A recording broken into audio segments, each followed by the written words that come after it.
తండ్రి అయిన దేవునికి కృతజ్ఞతాస్తుతులు. అదే విధముగా కూడి ఉన్న సంఘమంతటికి కూడా మన ప్రభువును రక్షకుడునైన యేసుక్రీస్తు నామమున ప్రతి ఒక్కరికి వందనాలు తెలియజేస్తూ ఉన్నాం.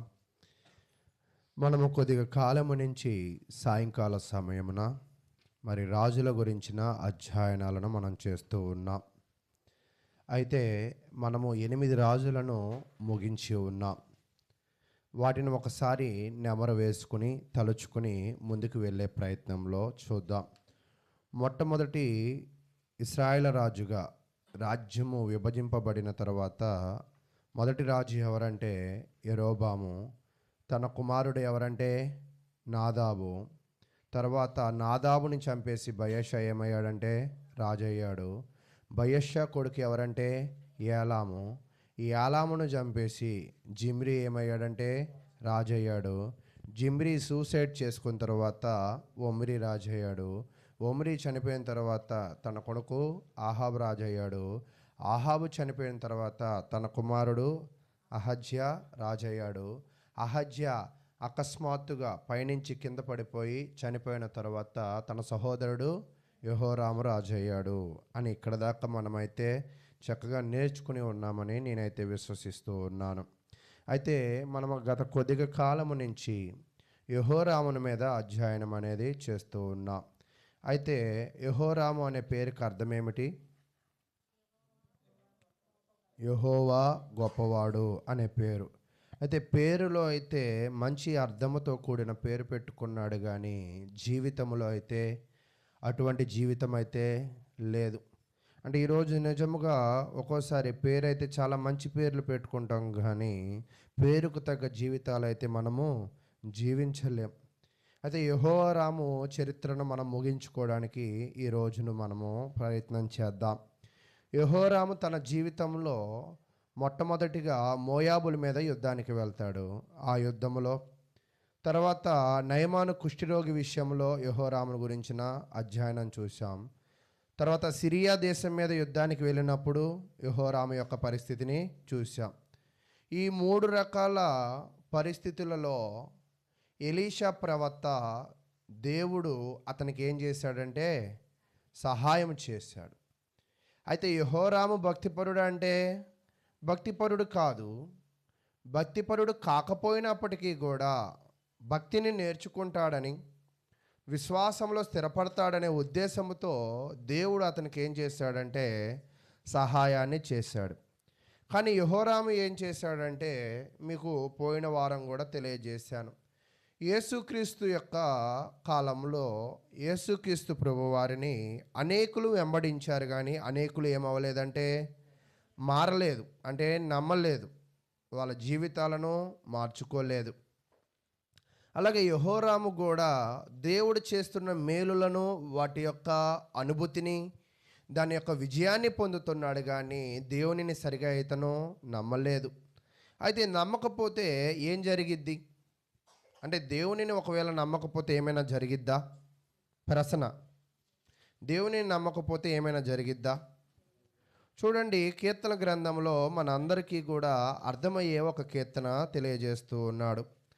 కీర్తనల గ్రంథము 14వ అధ్యాయం. కీర్తనల గ్రంథము 457వ పేజీలో 14వ అధ్యాయము 1వ వచనం. దేవుడు లేడని బుద్ధిహీనులు తమ హృదయంలో అనుకుందురు, వారు చెడిపోయిన వారు అసహ్య కార్యములు చేయుదురు, మేలు చేయవాడు ఒక్కడును లేడు.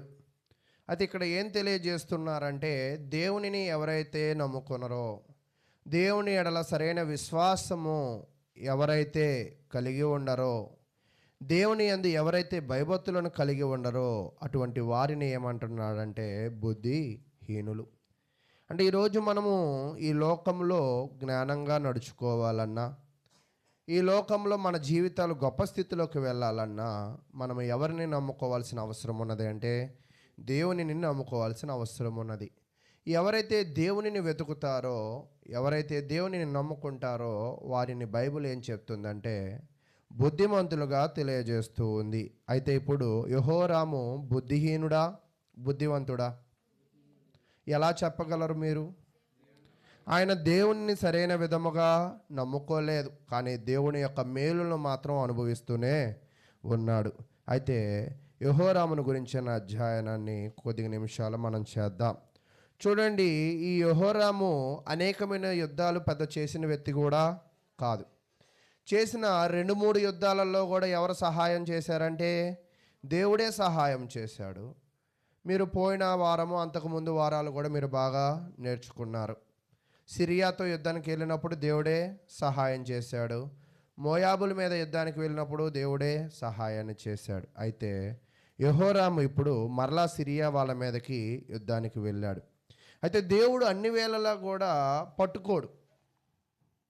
ఒక్కోసారి దేవుడు మనల్ని ఏం చేస్తాడంటే వదిలేస్తూ ఉంటాడు కూడా. అంటే ఎప్పుడు దేవుడు మనల్ని పట్టుకున్నా కూడా తిరిగి మనం ఆయనను పట్టుకోవడం నేర్చుకోవాలి. దేవుడు యెహోరామును పట్టుకున్నాడు, కానీ యెహోరాము దేవునిని పట్టుకోవడంలా. అది ఎవరికి అర్థమైందంటే దేవునికి అర్థమైంది. అంటే ఇక్కడ మీరు గమనించినట్లయితే మొన్న కూడా మీకు యోవేలు గ్రంథంలో ఒక విషయాన్ని చెప్పా. పైరు ఎదిగిన తర్వాత పైరు మీద ఏం పడాలంట? కోత పడాలి. అలాగే పాపము పండిన తర్వాత పాపానికి ఏమి జరిగిద్దంటే మరణాన్ని దేవుడు ఖచ్చితంగా విధిస్తాడు. అలాగే యెహోరాము దేవునిలో ఎదుగుతాడేమో, భయభక్తులలో ఎదుగుతాడేమో దేవుడు చూసి ఉన్నాడు. కానీ యెహోరాము తన జీవితంలో ఎదుగుతాడేమో అని అన్ని విషయాలుగా సహాయపడ్డాడు, కానీ అతను దేవుణ్ణి సరిగా వెదకలేదు, తెలుసుకోలేదు. అయితే దేవుడు ఇంకా ఆయన చేతిని ఏం చేయాలనుకున్నాడంటే విడిచిపెట్టాలనుకున్నప్పుడు ఈ యెహోరాము ఏం చేశాడంటే యుద్ధానికి వెళ్ళాడు. మరలా ఎవరి మీదకి యుద్ధానికి వెళ్ళాడంటే సిరియా రాజు మీదకే యుద్ధానికి వెళ్ళాడు. గతంలో ఏ రాజు మీదకి యుద్ధంకి వెళ్ళాడంటే సిరియాలో బెన్హదాదు రాజు మీదకి వెళ్ళాడు. ఇప్పుడు వెళ్ళింది ఎవరి మీదకంటే హజాయేలు. ఎవరంట?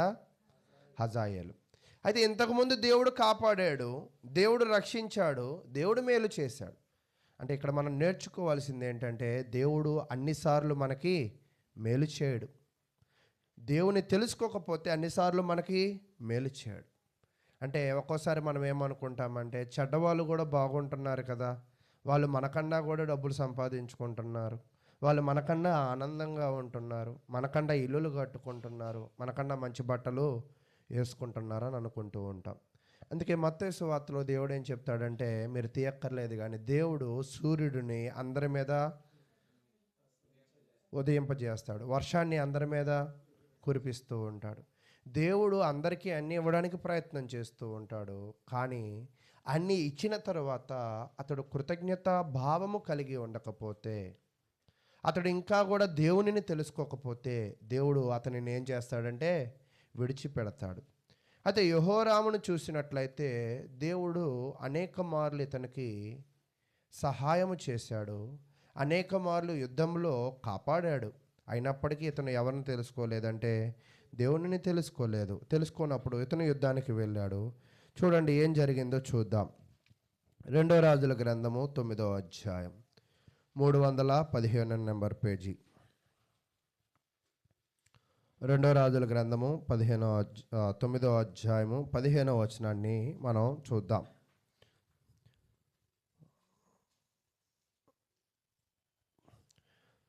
చూసినప్పుడు అక్కడ ఏం చెప్తున్నాడో చూడండి. అయితే యెహోరాము సిరియా రాజైన హజాయేలుతో యుద్ధము చేయుచుండగా, ఇప్పుడు ఎవరితో యుద్ధం చేస్తున్నాడంట? ఇక్కడ మీరు గమనించినట్లయితే ఇతను ఏ రాజ్యానికి రాజు? ఇతను ఇశ్రాయేల్ రాజ్యానికి రాజు. ఓకేనా? ఈ సిరియా రాజ్యం అనేది ఎక్కడుండిద్దంటే ఇక్కడ ఉండిద్ది. ఈ ఇశ్రాయేల్ రాజు ఇక్కడ నుంచి వెళ్ళి ఎవరితో యుద్ధం చేస్తున్నాడంట? ఇక్కడ ఉన్న రాజుతో యుద్ధం చేస్తూ ఉన్నాడు. ఈ యుద్ధం చేస్తున్నప్పుడు ఈ ఇశ్రాయేల్ రాజు పేరు ఏమిటంటే యెహోరాము, ఈ సిరియా రాజు పేరు ఏమిటంటే హజాయేల్. వీళ్ళిద్దరికీ ఫైట్ జరుగుతుంది. ఈ ఫైట్ జరుగుతున్నప్పుడు దేవుడు ఇతనిని ఏం చేశాడంటే విడిచిపెట్టాడు. దేవుడు విడిచిపెట్టడం అంటే దాని అర్థం ఏంటో మీరు చెప్పండి. దేవుడు విడిచిపెట్టాడు అంటే అర్థం ఏంటి? ఇప్పుడు ప్రాణం విడిచిపెట్టాడు అని అంటారు కదా, అంటే అర్థం ఏంటి? చనిపోయాడు. దేవుడు విడిచిపెట్టడం కూడా సాదృశ్యం ఏంటంటే మరణమే. ఇప్పుడు ఇతని పరిస్థితి ఏమైపోయిందంటే ఇక్కడ కింద చదువుతున్నాం చూడండి. సిరియనుల వలన తాను పొందిన గాయములను బాగు చేసుకున్నట్టుకై. అంటే వీళ్ళిద్దరూ బాగా ఫైట్ జరిగినప్పుడు గాయాలు ఎవరికి జరిగాయంటే బాగా ఇశ్రాయేల్ రాజుకి బాగా జరిగింది. అయితే జరిగినప్పుడు ఇతను ఏం చేశాడంటే ఇంక అక్కడి నుంచి వెళ్ళిపోయాడు.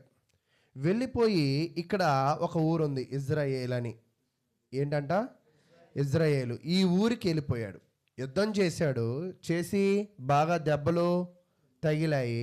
దెబ్బలు తగిలితే ఇంక యుద్ధం చేయగలమా అంటే చేయలేం కదా.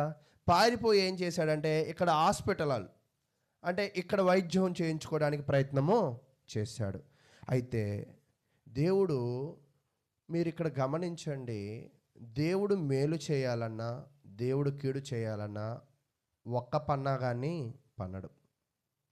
అదేంటి మీరు చెప్పేది అంటే చూడండి, మీరు గమనించినప్పుడు యెహోరాము యుద్ధాలు చేసినప్పుడు దేవుడే అతనిని ఏం చేశాడంటే సహాయం చేసి కాపాడాడు. కాపాడినప్పుడు ఎన్నడూ కూడా ఇతని మీద ఒక గాయము కూడా జరగలేదు.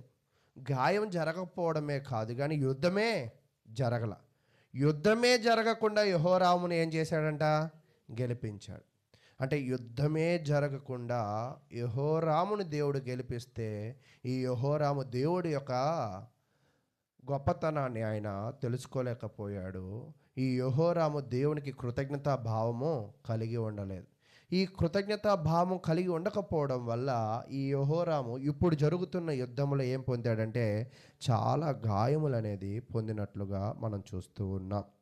అయితే ఈరోజు నేనేం నేర్పించాలని ప్రయత్నం చేస్తున్నానంటే దేవుడు కూడా మన జీవితంలో ఒక భార్యని, బిడ్డలను, ఒక మంచి కుటుంబాన్ని, సకల వసతులను, సకల సమృద్ధిని, అన్ని రకాల సదుపాయాలను మనకి ఇస్తూ ఉంటాడు.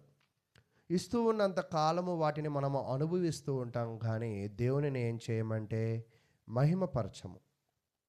కానీ ప్రియులారా, ఎప్పుడైతే ఒక వ్యక్తి ఇస్తున్న సదుపాయాలను ఉపయోగించుకుని దేవుని నామమును మహిమపరుస్తాడో దేవుడు మరింతగా ఆయనను దీవిస్తాడు. ఎప్పుడైతే ఒక వ్యక్తి దేవుడు ఇస్తున్నది తీసుకుంటూ కృతజ్ఞత భావము కలిగి ఉండడో దేవుడు వాళ్ళని కూడా ఒకసారి ఇలా గాయపరుస్తూ ఉంటాడు. అందుకే ఒక మాట ఉంటుందన్నమాట, గాయపరచువాడును నేనే, స్వస్థపరచువాడును నేనే. ఇప్పుడు ఇతను గాయాలు పొందాయంటే గాయాలు చేసింది సిరియా రాజు కాదు, గాయాలు చేసిందంటే దేవుడే. ఈరోజు నేనేం చెప్పాలని ప్రయత్నం చేస్తున్నానంటే మన జీవితంలో కూడా దేవుడు ఇస్తున్న సకల వనరులను మనం అనుభవిస్తూ దేవునిని మనము తెలుసుకోకపోతే ఖచ్చితంగా ఆయన ఒకానొక సమయంలో మనల్ని కూడా ఏం చేస్తాడంటే గాయపరచడానికి అవకాశం ఉంటుంది. ఇక్కడ గాయపరచడమే కాదు కానీ దేవుడి యొక్క ఆలోచనలు మనకు అందవు. ఒక మాట ఉంటుందన్నమాట, ఆయన తలంపులు మనకి వాటిని అర్థం చేసుకోవడం కూడా మన వల్ల కాదు. అయితే ఇక్కడ గాయపరిచాడు. ఇంకా గాయపరిచి దేవుడు ఏం చేయాలనుకున్నాడంటే ఇశ్రాయేలు మీద రాజుగానే ఇతనిని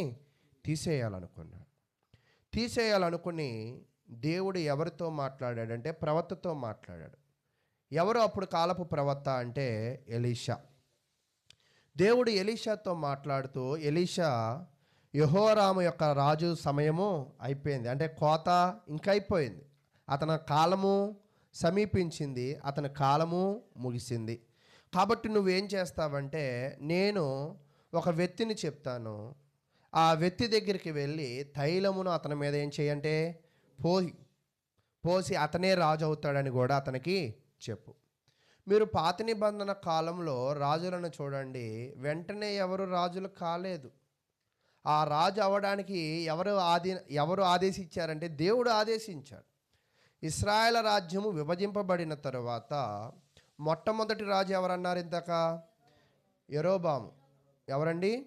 యెరోబాము. ఈ యెరోబాము రాజు కాకముందు అతను ఎవడంటే ఒక దాసుడు, ఒక పనివాడు.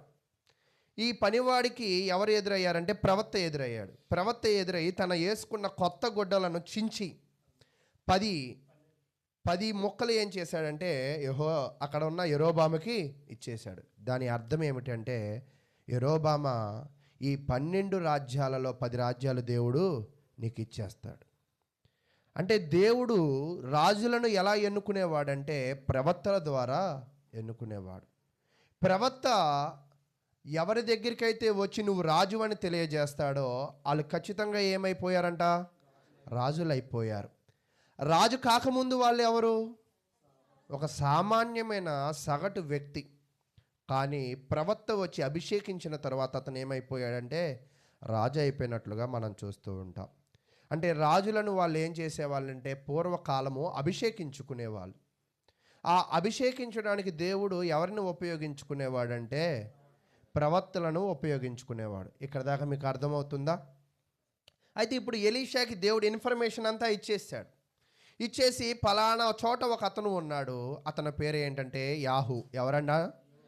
యోహు. అతని పేరు ఏంటంట? యోహు. ఆ యోహు దగ్గరికి వెళ్ళిపో. ఆ యోహు ఎక్కడ ఉన్నాడో ఇన్ఫర్మేషన్ ఇస్తాను. అక్కడికి వెళ్ళిపోయి అతనిని వెతుకు. ముందు వెతికి అతని మీద ఏం చేస్తావంటే ఈ తైలమును పోసి రాజుగా పట్టాభిషేకము చెయ్యి అని చెప్పాడు ఎలీషాకి. ఇప్పుడు ఈ ఎలీషా ఏం చేశాడంటే, ఎలీషా చుట్టూ చాలామంది ప్రవక్తలు శిష్యులు ఉంటారు. దేవుడు ఎలీషాకి అప్పచెప్పాడు పని. ఈ ఎలీషా ఎవరికి పని అప్పచెప్పాడు? తన శిష్యులకు పని అప్పచెప్పాడు. చూద్దాం, చూడండి. 2 రాజుల గ్రంథము 9వ అధ్యాయం 1వ వచనాన్ని చదువుకుందాం. అంతటా ప్రవక్తయగు ఎలీషా ప్రవక్త శిష్యులలో ఒకరిని పిలవనంపించి అతనితో ఇట్లనెను, నీవు నడుము బిగించుకుని ఈ తైలపు గిన్నె చేత పట్టుకుని రామోత్గిలాదునకు పోయి. అంటే ప్రవక్త తన శిష్యుని ఎక్కడికి వెళ్ళిపోమంటున్నాడంట? రామోత్గిలాదు. ఒకవేళ మీరు పరిశీలన చేసినట్లయితే రామోత్గిలాదు ఇక్కడ ఉంటుందన్నమాట. ఎక్కడ ఉంటుందంట? సిరియాకి ఇశ్రాయేలులకి యోర్దాను నది మధ్యలో ఇక్కడ ఉంటుంది రామోత్గిలాదు. ఈ రామోత్గిలాదుకి వెళ్ళమన్నాడు. అయితే ఈ ప్రవక్త ఎక్కడ ఉన్నాడు అంటే గతంలో ఇక్కడ ఉన్నాడు, దాతోనులో. ఓకేనా? ప్రవక్త స్థావరం ఎక్కడ ఉందంటే దాతోను యోర్దాను నది ఇద్దర, అంటే నది యువతలో ఉన్నాడు.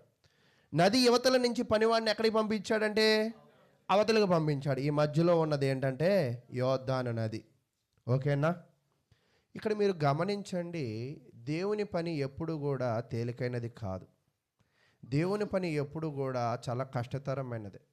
చాలామంది దేవుని పని అంటే ఏమనుకుంటూ ఉంటారంటే తినడం, 4 మాటలు చెప్పడం అనుకుంటారు. కానీ ఇక్కడ ప్రవక్తకి దేవుడు అప్పగించిన పని ఇక్కడ నుంచి ఇక్కడికి వెళ్ళాలి, అంటే సుదీర్ఘమైన ప్రయాణం. అయితే ఈ ప్రయాణంలో ఇతను బయలుదేరి ఇక్కడికి వచ్చాడు. ఎన్ని రోజులకు వచ్చాడో, ఎంతసేపు పట్టిందో మనకి చెప్పల. ఆ రామోత్గిలాదు వెళ్ళిన తర్వాత అక్కడ చాలామంది ఉన్నారు. చూడండి, 2 రాజుల గ్రంథము 9వ అధ్యాయం తర్వాత చదవండి.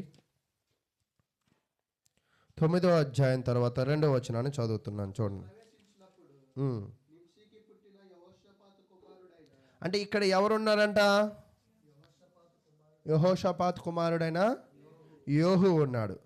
తర్వాత యోహు ఎక్కడ ఉన్నాడని తెలుసుకుని అతన్ని దర్శించి అతని సహోదర మధ్యలో నుండి అతనిని చాటుగా రప్పించి లోపలి గదిలోకి అతనిని పిలుచుకుని పోయి తైలపు గిన్నె తీసుకుని అతని తల మీద తైలము పోసి, నేను నిన్ను ఇజ్రాయేలు మీద పట్టాభిషేకునిగా చేసి తినని యెహోవా సెలవిచ్చుచున్నాడని అతనితో చెప్పి ఆలస్యము చేయక తలుపు తీసి పారిపోము. అంటే ఈ ఎలీషా ప్రవక్త ఆ కుర్రోడికి ఏం చెప్తున్నాడంటే శిష్యుడికి, నువ్వు ఇక్కడి నుంచి అక్కడికి వెళ్ళు. అక్కడికి వెళ్ళిన తర్వాత యోహు అనే ఒక వ్యక్తి ఉంటాడు. అతని హిస్టరీ ఏంటంటే అతను ఎవరి కుమారుడంట? యెహోషాపాతు కుమారుడు. అంటే పేరును పోలిన పేర్లు ఖచ్చితంగా ఉంటాయి. మీరు కన్ఫ్యూజ్ కాకూడదని ఇంటి పేరుతో అక్కడ నింషీకి పుట్టిన యెహోషాపాతు కుమారుడైన. అయితే యెహోషాపాతు కుమారుడు యోహు ఇక్కడ ఉంటాడు కదా అని చెప్పాడు. అయితే ఈ ప్రవక్త ఇక్కడి నుంచి ఇక్కడ బయలుదేరి అక్కడ చాలామంది ఉన్నారు. అయితే అందరిలో అతని నువ్వేం చేయొద్దు? అభిషేకం చేయొద్దు. అందరిలో అతని తల మీద ఏం చేయొద్దు? అభిషేకం తైలం పోయవద్దు. అందరిలో ఆ ఇన్ఫర్మేషన్ అనేది చెప్పద్దు. అతను నువ్వేం చేయాలంటే చాటున పిలిచి అతనిని అభిషేకించి వెంటనే నువ్వేమైపోవాలంట? పారిపో. అక్కడ ఎంతసేపు కూడా నువ్వు ఖచ్చితంగా ఉండద్దని చెప్పాడు. అయితే ఆ వచ్చిన ప్రవక్త కూడా అదే పని చేసినట్లుగా మనం చూస్తూ ఉన్నాం. చూడండి, 6వ వచనం. అప్పుడు ఆ యవనస్తుడు అతని తల మీద తైలము పోసి అతనితో ఇట్లడెను, ఇశ్రాయేలు దేవుడైన యెహోవా సెలవిచ్చినది ఏమనగా. అంటే ఈ యెహోరాము ఇశ్రాయేలు దేవుడి యొక్క మాటలు వినడం లేదు. ఇశ్రాయేలు యొక్క దేవుని మాటలు ఇతను పాటించడం లేదు. కాబట్టి ఇతన్ని దేవుడు ఏం చేయాలనుకున్నాడంటే తీసివేయాలనుకున్నాడు. ఈరోజు మనం కూడా చూడండి, కొన్ని పండగలు వస్తూ ఉన్నప్పుడు, కొన్ని ఫెస్టివల్ డేస్గా ఉన్నప్పుడు మన ఇళ్ళల్లో చెత్త అంతా కూడా ఏం చేస్తాం మనం? పనికొచ్చింది పనికిరాంది ఫిల్టర్ చేసి పనికిరాందంతా కూడా పడేస్తాం. అలాగే దేవుడు కూడా ఈ రాజుని ఫిల్టర్ చేశాడు. నేను ఎంతో మేలు చేశా, ఇతనిలో ఏమి లేదంటే కృతజ్ఞతా భావం లేదు, ఈ యెహోరాములో భక్తి కూడా లేదు. కాబట్టి ఇతను నేనేం చేయాలనుకున్నాడంటే ఫస్ట్ గాయాలకు అప్పచెప్పాడు. ఇక్కడ గాయాలకి అప్పచెప్పక ముందే, ఇతనికి ముందే దేవుడు ఎవరిని ఏర్పాటు చేశాడంట? ఒక రాజు. దీనిని మీరు పరిశీలన చేస్తున్నప్పుడు దేవుడు ఎప్పుడు కూడా ఒక ప్లాన్డ్గా వెళ్ళాడు. ఒక రాజుని ఎన్నుకున్న తర్వాతే అప్పుడున్న రాజు మీద ఏం పడిందంటే గాయము పడింది. అంటే దీనిని బట్టి మనం నేర్చుకోవాల్సింది ఏంటంటే, మనం ఎప్పుడు కూడా ఆరాధనకు వచ్చేటప్పుడే కానీ, విశ్వాస సంబంధమైన జీవితాన్నే కానీ ఎప్పుడు కూడా ఒక ప్లాన్ చేసుకుని మనము వెళ్ళాలి. ఏదో మనకు నచ్చిన రోజు మనకి నచ్చినప్పుడు ఏదో పట్టుకున్న బైబిల్ని, ఏదో నలిగిన ఒక 10 రూపాయలని మనం పట్టుకుని రావడము కాదు. దేవుని నిజముగా ఆరాధించాలనుకున్న వాళ్ళు ఎప్పుడు కూడా వాళ్ళు ఏం చేస్తారంటే చాలా ప్రాపర్ ప్లాన్డ్గా ఉంటారన్నమాట. అంటే ప్లాన్ అంటే ఏంటి మీ ఉద్దేశంలో? సిద్ధపాటు కలిగి ఉంటారు. నేను ఈ సమయానికి వెళ్ళాలంటే నేను ఇక్కడి నుంచి ఈ సమయానికి బయలుదేరాలి అని ఒక సిద్ధపాటును కలిగి ఉంటారు. అంటే యెహోరాము తన జీవితంలో సిద్ధపాటు సరిగ్గా లేదు కాబట్టి దేవుడు ఏం చేయాలనుకున్నాడు? తీసేయాలనుకున్నాడు. అంటే దేవుడు ఎప్పుడు తన ప్రజల నుంచి ఏం కోరుకుంటున్నాడంటే కృతజ్ఞత కోరుకుంటున్నాడు, భక్తిని కోరుకుంటున్నాడు, సిద్ధపాటుని కోరుకుంటున్నాడు. అంటే ఆయన ఏవైతే గుణగణాలు కలిగి ఉన్నాడో ఆ గుణగణాలు తన బిడ్డల నుంచి కూడా ఆయన కోరుకుంటూ ఉన్నాడు. అయితే యెహోరాములో ఆ గుణగణాలు ఎక్కడ కుసినంతా కూడా కనపడడం లేదు కాబట్టి యెహోరామును దేవుడు ఏం చేయాలనుకున్నాడంటే తీసివేయాలనుకున్నాడు. అయితే అప్పుడు ప్రవక్త ఇక్కడి నుంచి బయలుదేరాడు. ఇక్కడ మీరు చాలా ఆశ్చర్యంగా ఉంటుంది చూడండి, రాజు ఇక్కడ ఉన్నాడు, ప్రవక్త ఇక్కడి నుంచి ఒక వర్తమానము ఇక్కడికి వెళ్ళింది, యుద్ధం ఇక్కడ జరిగింది, హాస్పిటల్ ఇక్కడ జాయిన్ అయ్యాడు, ఇతని నాశనం ఇక్కడ ప్రారంభమైంది. అంతా కూడా ఒక వృత్తాంతముగా ఉంది. ఒక్కోసారి కొన్ని ఆశ్చర్యంగా కనపడుతూ ఉంటాయి. భలే ఏంటో కరెక్ట్గా చెప్పినట్లుగా, ఎవరో చేసినట్లుగా చక్కగా ఒక ప్రణాళికలా జరుగుతుంది. దేవుడు ఎప్పుడు తన సంకల్పాన్ని ఏదో నచ్చినట్లుగానో ఏదో వచ్చినట్లుగా ఆయన చేయడు. అయితే ఈ ప్రవక్త ఇక్కడి నుంచి వెళ్ళి అక్కడ ఉన్న వాళ్ళతో, నేను నీకు ఒక విషయాన్ని తీసుకొచ్చా అన్నాడు. ఆ విషయం ఎవరికి అన్నాడు? అది నీకే అన్నాడు. నీకే అనగానే ఈ యోహు ప్రవక్త ఏం చేశాడంటే గదిలోకి వెళ్ళాడు. గదిలోకి వెళ్ళగానే ఈ ప్రవక్త ఏం చేశాడంటే అతని దగ్గర ఉన్న తైలం అతని తల మీద పోసి వెంటనే అక్కడి నుంచి పారిపోయాడు. అయితే పారిపోయే ముందు దేవుడు చెప్పిన కొన్ని విషయాలను ఆయనకి తెలియజేశాడు. చదువుదాం చూడండి 7వ వచనం. కాబట్టి నా సేవకులైన ప్రవక్తలను హతము చేసిన దానిని బట్టి, యెహోవా సేవకులందరినీ హతము చేసిన దానిని బట్టి, యెజబేలుకు ప్రతీకారము చేయనట్లు నీవు నీ యజమానుడైన ఆహాబు సంతతి వారిని హతము చేయము. ఆహాబు సంతతి వారందరూ నశింతురు, అలుపులలోనేమి గనులలోనేమి. ఆహాబు సంతతిలో ఏ పురుషుడును ఉండకుండా అందరినీ నిర్మూలము చేయము. అంటే ఇప్పుడు ఈ ప్రవక్త వచ్చి ఈ యోహుకు ఏం చెప్పాడంటే, ముందు యెజబేల్ని వేసేయమంటున్నాడు. ఎవరినంట? తర్వాత తన కుమారుడు యెహోరామును కూడా ఏం చేయమంటున్నాడంట? చంపేయమంటున్నాడు. తర్వాత ఆహాబుకు పుట్టిన సంతతి అంతటిని కూడా ఏం చేయమన్నాడంట? నాశనం చేయమంటున్నాడు. అంటే ప్రవక్త తైలము పోసిన తర్వాత యోహోకి అప్పచెప్పిన బాధ్యతలు ఇవి. అయితే ఈ బాధ్యతలు ఇతను ఎందుకు పొందాడంటే ఇతడు బాధ్యత సరిగ్గా లేదు కాబట్టి. అంటే ఇతనే ఒకవేళ బాధ్యత సరిగా ఉంటే, ఇతనే సరైన విధముగా భయభక్తులు కలిగి ఉంటే ఇలా జరిగేదా? ఇలా జరిగేది కాదు. అయితే ఇతని నాశనం ఎక్కడ స్టార్ట్ అయిందంటే ఆహాబు తన తల్లిదండ్రుల దగ్గర. అంటే వాళ్ళ తల్లిదండ్రులు ఈయనని సరిగా వాక్యానుసారంగా పెంచలేదు. అసలు వీళ్ళు వాక్యానుసారంగా లేరు, వీళ్ళు భక్తిగా లేరు. అయితే ఆ పాపము పరిపక్వమై ఏం చేసిందంటే పిల్లలకి కూడా సంక్రమించింది. అంటే ఇక్కడ మీరు నేర్చుకోవాల్సింది ఏమిటంటే, తల్లిదండ్రులు భక్తిపరులుగా జీవించకపోతే, తల్లిదండ్రులు మీ జీవితంలో విధేయులుగా మీరు ఉండలేకపోతే, మీ బిడ్డలు కూడా ఖచ్చితంగా ఆ భక్తిని ఎన్నడూ కూడా నేర్చుకోలేరు. అంటే ఈరోజు నువ్వు భక్తిగా జీవించినట్లయితేనే నీ బిడ్డలు ఎలా ఉంటారంట? భక్తిగా ఉంటారు. నువ్వు ఒకవేళ భక్తిహీనుడుగా ఉండినట్లయితే ఖచ్చితంగా నీ బిడ్డలు కూడా ఎలా ఉంటారంట? భక్తిహీనులుగానే. ఈ యెహోరాము భక్తిహీనుడికి గల కారణం ఏంటంటే ఈ ఆహాబు, ఈ యెజెబెలు. అయితే ప్రియులారా, వీళ్ళు చేసిన బాట వల్ల తన జీవితం కూడా కోల్పోయింది. దేవుడు ఏం నిర్ణయించుకున్నాడంటే ఈ ఆహాబుకు పుట్టిన ప్రతి ఒక్కరిని కూడా ఏం చేయాలనుకున్నాడంటే నాశనం చేసేవాళ్ళనుకున్నాడు. దానికి గల కారణం ఏమిటంటే, ఇప్పుడు మీ ఇంట్లో ఉన్న చెత్త అంతా తీసుకెళ్ళి బయట పడేయాలనుకున్నాడు. కారణం ఏంటి? శుభ్రపరచాలి. అది దేనికి కూడా పనికిరాదు. అంటే ఈ ఆహాబే కానీ, ఈ ఆహాబుకు పుట్టిన పిల్లలే కానీ, ఈ ఆహాబు సంతతే కానీ దేనికి పనికిరాదు. ఏ విషయంలో? భయభక్తులు కలిగి ఉండే విషయంలో. అంటే భయభక్తులు కలిగి ఉండకపోతే దేవుడు ఖచ్చితంగా మనల్ని ఏం చేస్తాడంటే విసిరి పడేస్తాడు. అలాగే యెహోరాముని ఈ ఆహాబు సంతతి మొత్తాన్ని దేవుడు విసిరి పడేయాలనుకున్నాడు. అయితే ఆ విషయం చెప్పేసి ఈ ప్రవక్త మళ్ళా ఎక్కడికి వెళ్ళిపోయి ఉంటాడంటే ఇక్కడికి వెళ్ళిపోయి ఉంటాడు. అప్పుడు ఈ యోహు ఉన్నాడు కదా, ఈ యోహు ఏం జరిగిందంటే ఆ చుట్టుపక్కల వాళ్ళు అందరూ అడుగుతున్నారు, ఏంటి ప్రవక్త వచ్చాడు, ఏం చేశాడు అని అంటున్నాడు. అయితే ఈ ప్రవక్తని అక్కడ ఏమన్నారో తెలుసా? చూడండి అక్కడ ఏమన్నాడంటే మీరు ఆశ్చర్యంగా ఉంటుందన్నమాట అక్కడ జరిగిన విషయాన్ని. 11వ వచనం. యోహు బయలుదేరి తన యజమాని సేవకుల యొద్దకు రాగా, అంటే మా దగ్గర నుంచి లోపలికి వెళ్ళిపోయావు కదా, ఏం జరిగింది? ఇన్ఫర్మేషన్ ఏంటి, ఆయన వచ్చాడు అని అడిగారు. అంటే వచ్చినవాడు ఏమని అర్థమైంది వీళ్ళకి? ప్రవర్తనే అర్థమైంది. ప్రవక్తతో నువ్వేం మాట్లాడావు అని అడుగుతున్నాడు. అప్పుడు ఆ ప్రవక్తను ఏమంటున్నాడో చూడండి. ఆ వెర్రివాడుని యొద్దకు వచ్చిన హేతువేమని అతన్ని అడుగుగా అతడు వాని మాటలు మీరు ఎరిగి ఉన్నారని చెప్పాను. అంటే ఇక్కడ యోహు తన జ్ఞానాన్ని ఉపయోగించాడు. అంటే అంటే ఈ యెహోరాము యొక్క కాలములో ప్రవక్తలను ఎలా చూశారంట? వెర్రి వాళ్ళగా, అంటే పిచ్చి వాళ్ళగా, పిచ్చి మాటలు మాట్లాడుతూ ఉంటారు కదా.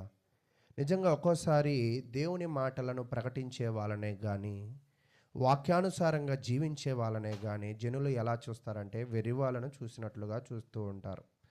ఈ ప్రవక్తనే కాదు, మీరు చూడండి యెరెమీయా ప్రవక్తని అలాగే చూశారు, యోషియా ప్రవక్తని అలాగే చూశారు, అనేకమైన భక్తులు యోబు భక్తులను అలాగే చూశారు. అంటే ఈరోజు వాక్యానుసారంగా జీవించే వ్యక్తులను, దేవుని చేత ప్రేరేపింపబడ్డ వ్యక్తులను ఒక్కోసారి జనం ఎలా చూస్తారంట? వెర్రి వాళ్ళుగా చూస్తారు. అయితే అప్పుడు యెహోవా ఏమంటున్నాడంటే, అతను ఏం చెప్పాడు, ఎందుకు వచ్చాడంటే మీకు తెలుసుగా ఆయన మాటలు అని అంటున్నాడు.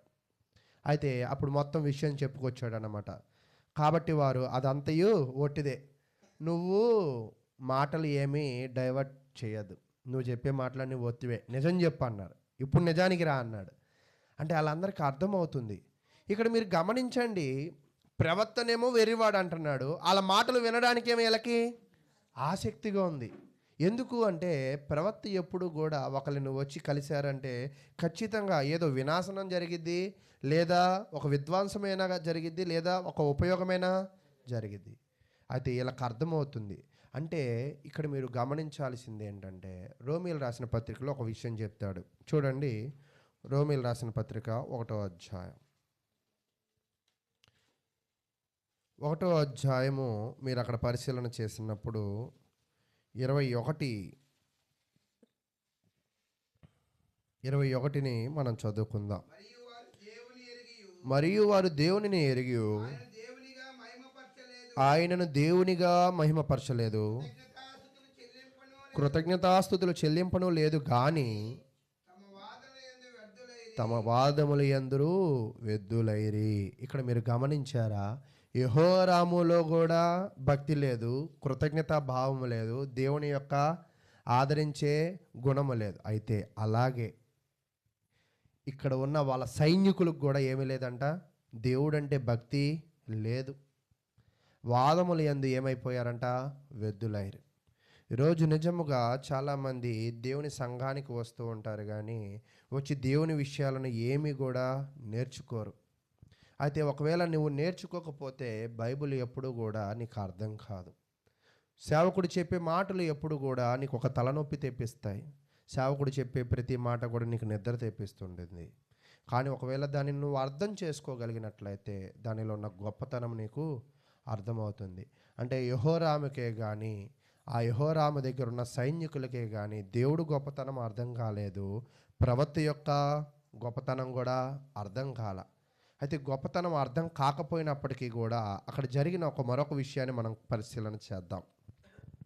12 కాబట్టి వారు అదంతా ఒట్టిదే, జరిగిన దానిని మాకు తెలియజేయమనగా అతడు ఇట్లా నేను నిన్ను ఇశ్రాయేలు మీద పట్టాభిషేక్తునిగా చేయుచున్నాను, యెహోవా సెలవిచ్చుచున్నాడు అని అతడు నాతో చెప్పాను. అంటే విషయం చెప్పేశాడు. ఇందాకేమో దాయడానికి ప్రయత్నం చేశాడు కానీ సాధ్యపడల. మొన్న కూడా ఒక సహోదరుడు ఒక విషయాన్ని ఒకరితో చెప్పమన్నప్పుడు ఈ విషయం మాత్రం దాయ అన్నాడు. నేను అన్నాను, అవతలోళ్ళు జ్ఞానవంతులు, మనం దాయడానికి అవకాశము లేదు. జ్ఞానవంతులు ఎప్పుడు కూడా చూడండి లోకంలో అంటుంటారు, ఆవులు లెక్కితే ఆవులిస్తే పేగులు లెక్కెట్టినట్టుగా.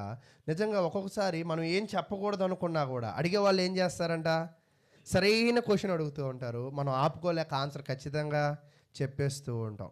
అయితే ఇక్కడ ఈ యోహును ఆ చుట్టుపక్కల ఉన్న వాళ్ళందరూ కూడా జ్ఞానవంతులే, కానీ వాళ్ళలో ఏ జ్ఞానం లేదంట, దేవుని జ్ఞానం లేదు, దేవుని భయం లేదు. అయితే అక్కడ మీరు పరిశీలన చేసినప్పుడు యోహు చెప్పేశాడు. అక్కడ పరిస్థితి ఏమిటంటే దేవుడు నన్ను రాజుగా చేయాలనుకున్నాడు. నన్ను రాజుగా చేయాలనుకుని ఈ తైలపు బుడ్డితో అతను ఏం చేశాడంటే అభిషేకించాడు. నిజంగా ఈ సంఘటన చదవగానే కింద జరుగుతున్న విషయాన్ని మీరు పరిశీలన చేయండి, ఆశ్చర్యపోతూ ఉంటారన్నమాట. 13వ వచనం, అంతటా వారు అతి వేగరముగా, ఎలాగంట అంటే స్లోగాన, బద్ధకంగా, నిర్లక్ష్యంగా కాదా, వెంటనే ఏం చేశారంటే తమ వస్త్రములను పట్టుకుని మెట్ల మీద అతని కింద పరిచి బాకా ఊదించి యెహోవా రాజయ్య ఉన్నాడని చాటి. వచ్చినోడిని ఏమన్నారు ఇందాక, వెర్రోడు అన్నాడు. వెర్రోడు వస్తే ఏ మాటలు మాట్లాడతాడు, వేరే మాటలే. కానీ ఆ మాటలు మాత్రం వీళ్ళకి అంటే గౌరవం లేదు వీళ్ళకి. అంటే వచ్చినోడు దైవ సంబంధమైన వ్యక్తి అని తెలుసు, వచ్చినోడు మాటలు నెరవేరుతాయని తెలుసు, వచ్చిన వాడు శపిస్తే శాపం వచ్చిద్ది, దీవిస్తే దీవెన వచ్చిద్ది అని తెలుసు. కానీ వీళ్ళు అతనిని ఎలా చూస్తున్నారంట, వెర్రివాడిగానే చూస్తున్నాడు. అయితే రాజు అని చెప్పగానే వాళ్ళ బట్టలు తీసేసి బాకా ఊదించి యాహు ఏమయ్యాడంట, రాజు అయ్యాడని ప్రకటించారు. అయితే వీళ్ళల్లో ప్రవక్తని చెడ్డగా చూశారు కానీ ప్రవక్త మాటలను తేలికగా తీసుకోవాలి. కొంతమంది జనాలు ఉంటారు, ప్రవక్తని తేలిగ్గానే తీసుకుంటారు, సేవకుని తేలిగ్గా తీసుకుంటారు, సేవకుని మాటలు కూడా తేలికగానే తీసుకుంటారు. ఈరోజు అటువంటి వాడిగా ఈ యెహోరాము ఉన్నాడు. ఈ యెహోరాము భక్తి లేదు, దేవుని యందు విశ్వాసము లేదు, ప్రవక్త మాటల మీద నమ్మకము లేదు. అయితే ప్రియులారా, అప్పుడు ఏం జరిగింది అంటే, అప్పుడు ఇది ఒక పార్ట్ జరుగుతుంది, ఆ లోపులే ఈ యెహోరాముకి ఏమయ్యాయంట, గాయాలు జరిగాయి. ఈ గాయాలు జరిగితే ఎక్కడ ఉన్నాడంటే యెజ్రెయేలు అనే ఊరికి వెళ్ళిపోయాడు. యెజ్రెయేలు అనే ఊరికి వెళ్ళిపోయి ఆ తగిలిన గాయాలకి ఏం చేసుకుంటున్నాడంటే మరి బాగు చేసుకుంటూ ఉన్నాడు.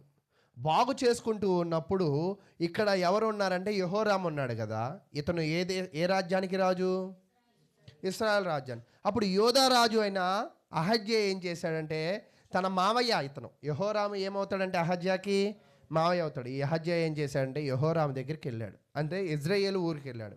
మాయా యుద్ధానికి వెళ్ళావు కదా, దెబ్బలు తగిలాయి కదా, పరామర్శిస్తూ ఉన్నాడు. ఈ పరామర్శ జరుగుతున్నప్పుడు ఇక్కడ ఆటోమేటిక్ ఇక్కడ ఎవరైపోయారు, రాజు, యోహు రాజు అయిపోయాడు. యోహు రాజు అయిపోగానే దేవుడు అతనికి ఏం ఆదేశించాడు, ఈ 3 పనులు అప్పచెప్పాడు. ఇతను కూడా ఏం చేశాడంటే వెంటనే ఇతను చంపడానికి వెళ్ళిపోయాడు. ఇక్కడ మీరు గమనించండి, పనులన్నీ కూడా ఎలా జరుగుతున్నాయి, ఆలస్యం ఎక్కడైనా జరిగిందా? నిజంగా ఒకవేళ మనం గమనించండి, బైబిల్ చదవాలనుకున్నాం అనుకోండి, ఉదయం చాలామంది కొత్త సంవత్సరంలో ఏమనుకుంటారు, ఉదయమే చదువుదామని అనుకుంటారు. మేము కూడా ఉంటూనే ఉంటాం. అనుకోగానే తర్వాత రోజు ఏమనుకుంటాం, ఉదయం ఎందుకులే, మధ్యాహ్నం చదువుదాం, ఎవ్వరు ఉండరు, ఈ బట్టలు ఉతికాక చదువుకుందాం. పురుషులైతే ఆ పని ఇల్లు వచ్చిన తర్వాత చదువుదాం అనుకుంటారు. నిజముగా మనమైతే ఆలస్యం చేస్తున్నాం కానీ భక్తిపరులు ఎప్పుడూ కూడా వాళ్ళు ఏదైతే ప్రణాళిక పెట్టుకుంటారో దాన్ని ఎన్నడూ కూడా వాళ్ళు ఏం చేయరంట, ఆలస్యం చేయరు. అయితే యోహు ఏం చేశాడంటే యుద్ధానికి వెళ్ళిపోయాడు. చూడండి అక్కడ మనం చదువుకుందాం. మీరు గమనించినట్లయితే 17వ వచనము. యెజ్రెయేలు గోపురం మీద కావలివాడు నిలిచి ఉండి యోహుతో కలిసి వచ్చుచున్న సైన్యము చూచి, అంటే యెజ్రెయేలులో ఇతను వైద్యం చేయించుకుంటున్నాడు. ఎవరు? యెహోరాం. అయితే అక్కడ కావలివాడు ఒకటి చూశాడు. ఏంటంటే యోహు సైన్యమును వేసుకుని వస్తున్నాడు. అయితే ఇప్పటిదాకా ఈ యోహు ఎవరి దగ్గర పనిచేసినోడే అంటే వీళ్ళ దగ్గర పనిచేసినోడే. మరి సైన్యం వేసుకొస్తుంటే యెహోరాం ఏం చెప్పాడంటే, ఇప్పుడు యెహోరాము ఈ అహజ్యా మాట్లాడుకుంటుంటే ఎందుకు వస్తున్నాడో కనుక్కో అని చెప్పాడు. ఒక కుర్రోని పంపించాడు, ఒక సైనికుడిని పంపించి వెళ్ళాడు. పంపించి యోహోను ఎదుర్కొన్నాడు. నేనేం చెప్పను కానీ నువ్వు నాతో రా అన్నాడు. ఏంటంట? నేను నీకేం చెప్పను కానీ నువ్వు నాతో రా అన్నాడు. అప్పుడు యెహోరాముకు భయం వేసింది. అదేంటి పంపించాను ఒకరిని ఇంకా రాలేదే అని ఇంకొకరిని పంపించాడు. అక్కడ జరుగుతున్న సందర్భం చూద్దాం. 19వ వచనం.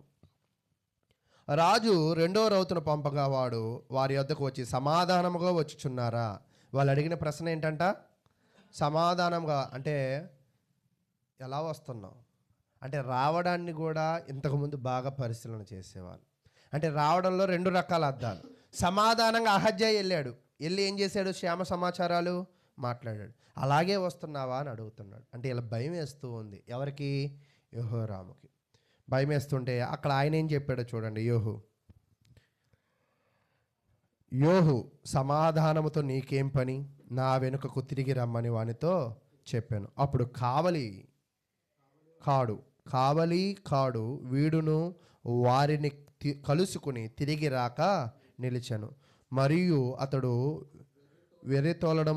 తోలుతున్నాడు గనుక అది నుంచి కుమారుడైన యోహు తోలడమే వలన ఉన్నదనెను. అంటే యోహు వెళ్ళడం కూడా ఎలా వెళ్తున్నాడంటే చాలా వెర్రోడు తోలుతున్నాడంట. అంటే ఇతను వస్తున్న ప్రణాళిక చూస్తుంటే అతను సమాధానంగా ఏమీ రావట్ల. ఆ స్పీడ్ని పరిశీలన చేస్తే, ఆ తోలడాన్ని పరిశీలన చేస్తూ ఉంటే ఇదేదో వినాశనానికి గుర్తు. ఆ వినాశనానికి గుర్తు నాంది ఎక్కడి నుంచి వెళ్ళింది? ఆ లెటరు ఈ దాతోను ప్రవక్త దగ్గర నుంచి వెళ్ళింది.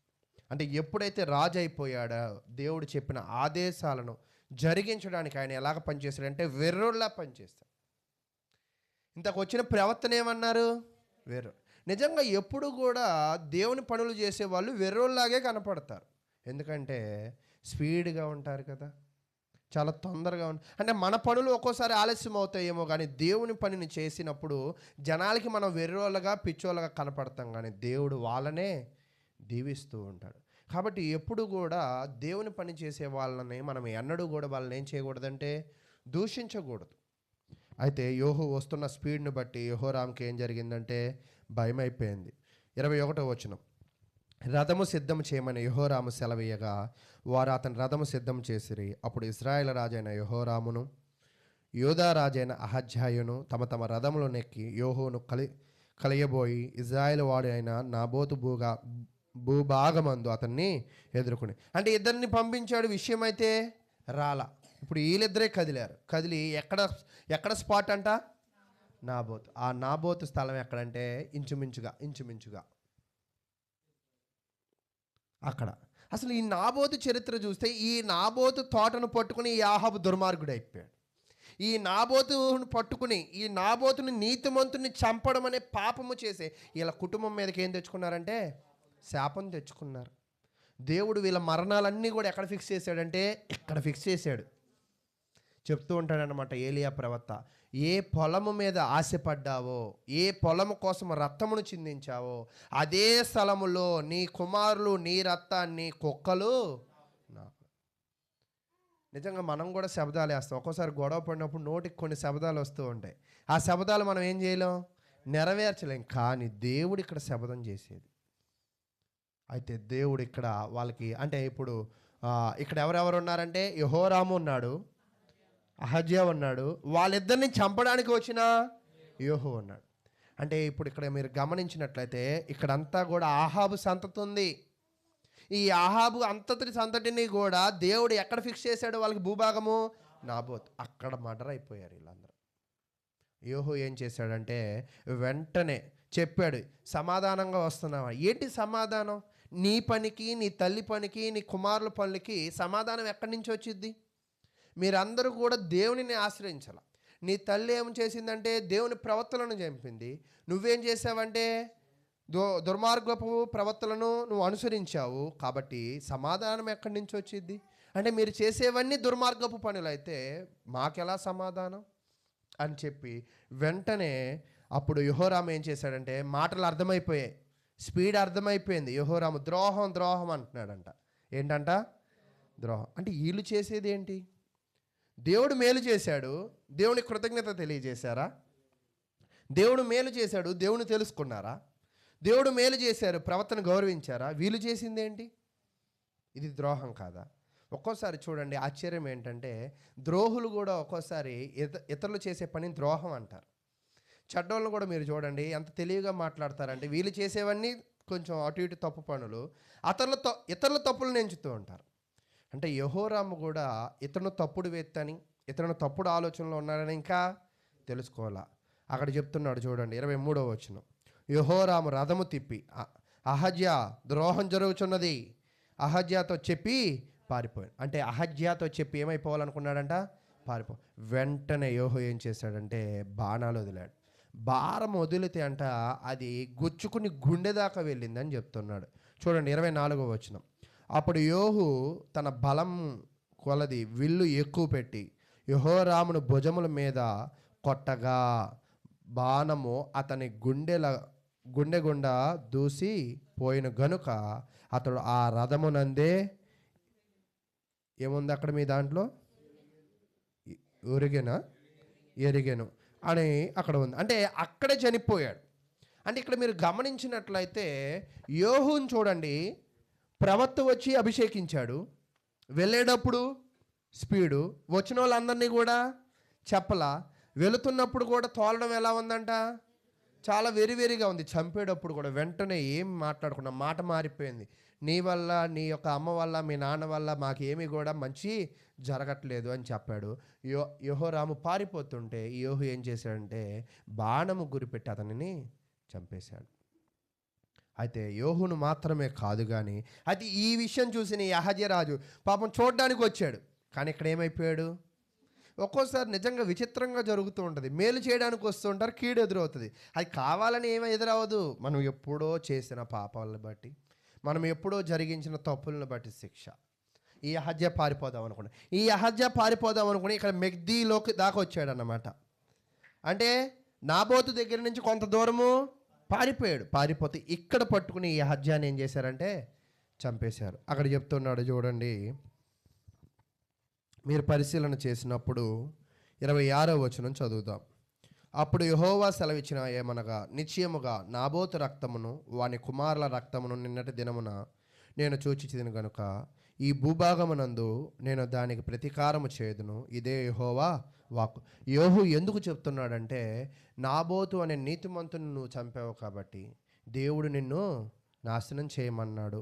దానిని జరిగించడానికి, దాని ప్రతీకారము చేయడానికి నేను ప్రయత్నము చేస్తూ ఉన్నా అన్నాడు. 27 యోధారాజైన అహజ్యా జరిగిన దానిని చూచి వనములో నగరి మార్గముగా పారిపోయాను.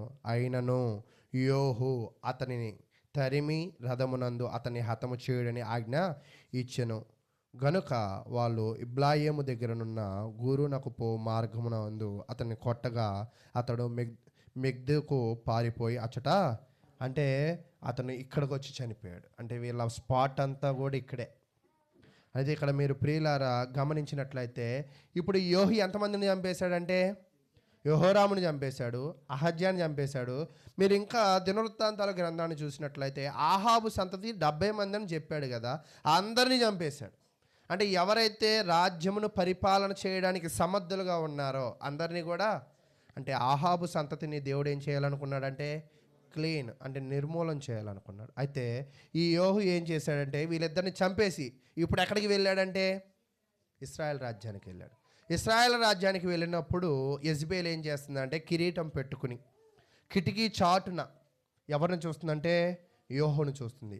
అంటే చూస్తున్నప్పుడు ఇప్పటికి ఆహాబు చనిపోయి ఎంతకాలం అయిందంటే 11 సంవత్సరాలు.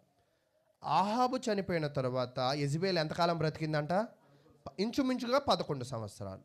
ఈ 11 సంవత్సరాలు చనిపోయిన తర్వాత యోహు వస్తున్నాడు. యోహు వస్తుంటే యెజబెల్ అడుగుతుంది, యోహు నువ్వు నమ్మక ద్రోహి అయిన జిమ్రీలాగా వస్తున్నావా అన్నాడు. జిమ్రీ ఏం చేశాడంటే మోసం చేసి ఎవరిని చంపేశాడంట? ఏలామును చంపేశాడు. అంటే నువ్వు కూడా నమ్మక ద్రోహం చేసి నీ యజమాని అయిన యెహోరాముని చంపేశావే అని అన్నాడు.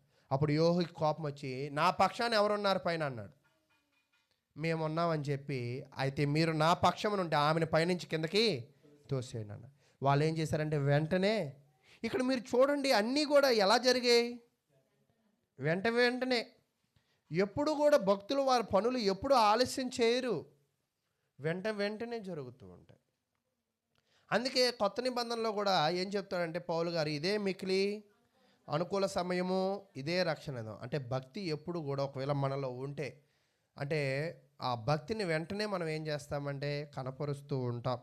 అయితే ఇక్కడ మీరు గమనించినట్లయితే ఒకే అధ్యాయంలో ఆహాబు సంతతంతా మరణం, ఇంచుమించుగా ఒకే రోజు అని కూడా మనము అనుకోవచ్చు.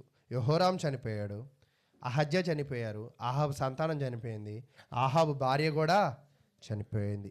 అయితే ఏం చేశాడంటే ఇక్కడ ఆహాబు పైనుంచి తోస్తే తల, కాళ్ళు, మొండం అన్నీ కూడా వేరైపోయాయి. వాస్తవానికి పైనుంచి చూస్తే ఎందుకు తెగి పడతాయి? అది దేవుని శాపం. జనరల్గా పైనుంచి పడగానే తల ఏదో చితికిపోతుంది, శరీరాలు దెబ్బలు తగిలితే కానీ స్పేర్ పార్ట్స్ అన్నీ కూడా వేరవ, బాడీ పార్ట్స్ అన్నీ వేరవ. కానీ ఇక్కడ యెజబెల్ పరిస్థితి చూస్తున్నప్పుడు తల, కాళ్ళు, చేతులు దొరికే కానీ ఈ మిగతా అవయవాలు ఏమీ కూడా దొరకల. దానికి గల కారణం ఏమిటి అంటే యెజబెల్ చేసిన పాపాన్ని బట్టి దేవుడు అతనికి విధించిన శిక్ష. చూడండి 37వ వచనం. యెజబెల్ యొక్క కళేబరము ఇజ్రాయేలు భూభాగమందున పెంటవలే నుండును, తన సేవకుడును తిష్పీడునగు ఏలియా ద్వారా యెహోవా సెలవిచ్చిన మాట చొప్పున ఇది జరిగెను అని చెప్పాడు. నిజంగా ఈ కుటుంబము ఎన్నడూ కూడా ఎవరిని ప్రేమించలేదంటే దేవునిని ప్రేమించలా. సేవకుని ఎప్పుడు కూడా ఏం చేయలేదంటే గౌరవించలేదు. రాజ్యాన్ని ఎప్పుడు కూడా సరిగా పరిపాలన చేయలేదు. నిజంగా ఈరోజు మన జీవితంలో కూడా ఒక్కోసారి దేవునిని ప్రేమించము, సేవకుల ద్వారా కుటుంబాలలో ప్రార్థనలు జరిగించుకోము. మరి అటువంటి పరిస్థితుల్లో వీళ్ళు జీవించినట్లుగా మనం కూడా జీవించినట్లయితే వీళ్ళ కుటుంబాలు ఏమైపోయాయంటే పతనం అయిపోయినట్లుగా మనం చూస్తూ ఉన్నాం. వీళ్ళ కుటుంబాలు ఏమైపోయాయంటే ముగింపు అయినట్లుగా మనం చూస్తూ ఉన్నాం. కాబట్టి మనము కూడా మన జీవితంలో ఎలా ఉండాలి, ఇక్కడ యెహోరాము నుంచి, అహజ్యా నుంచి, ఇక్కడ యోహు నుంచి నేర్చుకోవాల్సిన విషయం ఏంటంటే కృతజ్ఞతతో కలిగి ఉండాలి. దేవుడు చెప్పిన పనిని చెప్పినట్లుగా చేయాలి. అలా చేసినట్లయితే దేవుడు ఒకే రోజు ముగ్గురిని చంపే అవకాశాన్ని యోహుకి ఇచ్చాడు. అలాగే గొప్ప విజయాలను నువ్వు కూడా సాధించాలి అంటే దేవుడిని నువ్వు నమ్ముకుని జీవించాలి. అంటే దేవుని నమ్ముకోవడం వల్లనే వాళ్ళని చంపగలిగాడు. దేవుని ఆశ్రయించడం ద్వారానే ఆ యుద్ధాన్ని గెలవగలిగాడు. దేవుని నమ్ముకోపోవడం వల్లనే యెహోరాము ఏమయ్యాడంటే గాయాలతో ఇక్కడ పడి ఉన్నాడు. కాబట్టి ప్రియులారా, మన జీవితంలో మనము కూడా ఎలా జీవించాలి అనేది ఇక్కడ చాలా క్షుణ్ణంగా నేర్చుకోవాల్సిన అవసరం అయితే ఉన్నది. కాబట్టి ఇక్కడ ఆహాబు యెజబెల్ చేసిన పాపము 11 సంవత్సరాల తర్వాత తిరిగి వచ్చింది. మనం ఏమనుకుంటామంటే ఇప్పుడు చేసేసి ఇప్పుడు ఏం రాలేదు కదా అని అనుకుంటూ ఉంటాం. ఇంతకుముందు ఏలియాని ఇబ్బంది పెట్టారు, కొడుకులు ఎలీషాని ఇబ్బంది పెట్టారు, ప్రవక్తలను ఇబ్బంది పెట్టిన, అదేదో అంటారు కదా లోకంలో ఉసిరి ఏమైపోద్ది అని.